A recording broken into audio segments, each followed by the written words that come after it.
Welcome to the Puberty Prof podcast, where information and tools are shared to help you have conversations about puberty and other growing up topics. Here is your host, Lori Reichel, the Puberty Prof, a nationally recognized health educator, author of the award-winning book, Common Questions Children Ask About Puberty, and creator of the Talk Puberty app.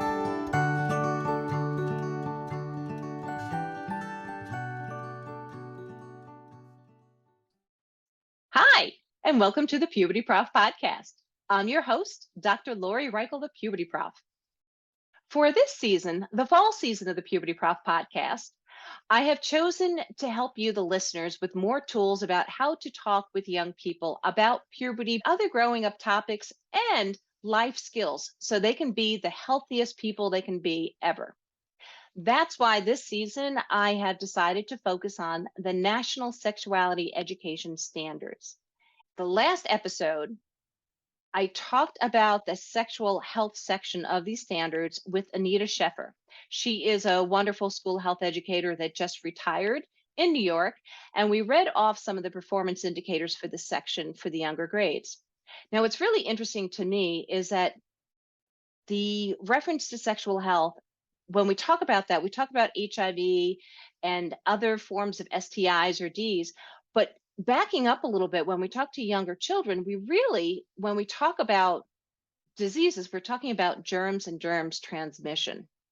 So I decided that we're going to have an episode that focuses on simple germ transmission, personal hygiene, as well as this germ of COVID that's going around, and vaccinations, because I believe that this is something that we need to start talking to young people about when they're younger, about, how do we clean our hands and stuff like that.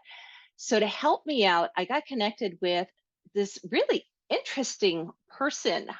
Her name is Dr. Adjoa Smalls-Mantey. Dr. Adjoa Smalls-Mantey is a physician, scientist, and writer. And she has done some work in the viral immunology research for many years and currently practices psychiatry in New York City. So this is really neat for me to connect with her. And her mission is to empower people by sharing information about health, wellness, and mental illness. In addition, she is co-author of the book, Anjali the Brave, All About Vaccines.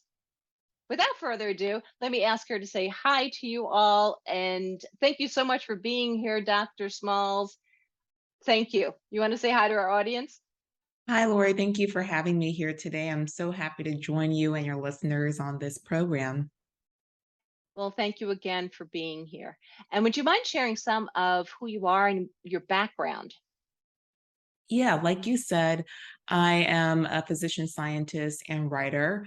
I became interested in science and infectious diseases in high school. And so when I was applying to colleges, I knew it was with the purpose of studying microbiology, biochemistry, and then probably going on to become a research scientist. While in undergrad, I did HIV research, and also for my PhD research, I did HIV vaccine-related research. And after that, I went to medical school and fell in love with psychiatry and became a psychiatrist. So right now, I practice emergency psychiatry in New York City. And what that is if you come to the emergency room in a crisis, whether it's for depression, mania, you're psychotic, have, um, you're withdrawing from drugs or alcohol, intoxicated, I'm the person that will see you there. So that's what I do for my day job. And then recently I've gotten into writing. So I've written for various outlets like ABC News. With that, I've also wanted to not only talk with adults and communicate to adults, but also children, hence me writing the book, Anjali the Brave, all about vaccines. I find it fascinating that you have this path of microbiology and then you got a doctorate and also a medical degree. You support young people about personal hygiene. So I'm thinking that's because the microbiology part, or why do you think this is important for young people to be taught this whole aspect of our life of hygiene? I think it's important because we all want to live long, healthy lives. And part of that is being clean. A lot of children used to die before they reached the age of 10 from infectious disease. The average age of people used to be 40, 50 years old, maybe 100, 200 years ago. And a lot of times death was due to infectious disease. And with a lot of the advances in science, understanding how diseases spread through germs and how to treat infections with antibiotics, prevent them with vaccines, our longevity has greatly increased. So now instead of living to age 40, 50, we're living until age 80, 90 plus.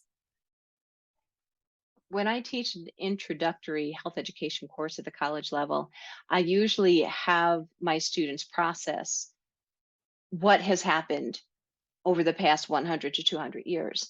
And I say to them, and they're college age students, and I say to them, you folks, you'd be considered middle aged, and you're supposed to be having a family or a full time job or something like that. And I'd be Yeah. that older person, like, why is she living that long? Because the age expectancy was so much younger. So much has happened in our society where we can live longer and healthier lives. Hmm. And you're also a believer that people need to understand germ transmission, if I'm correct.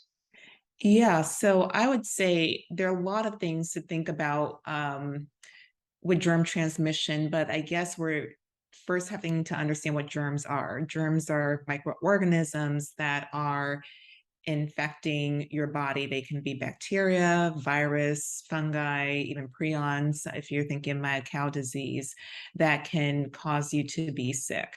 And ways that we can prevent that are many by preventing the modes of transmission.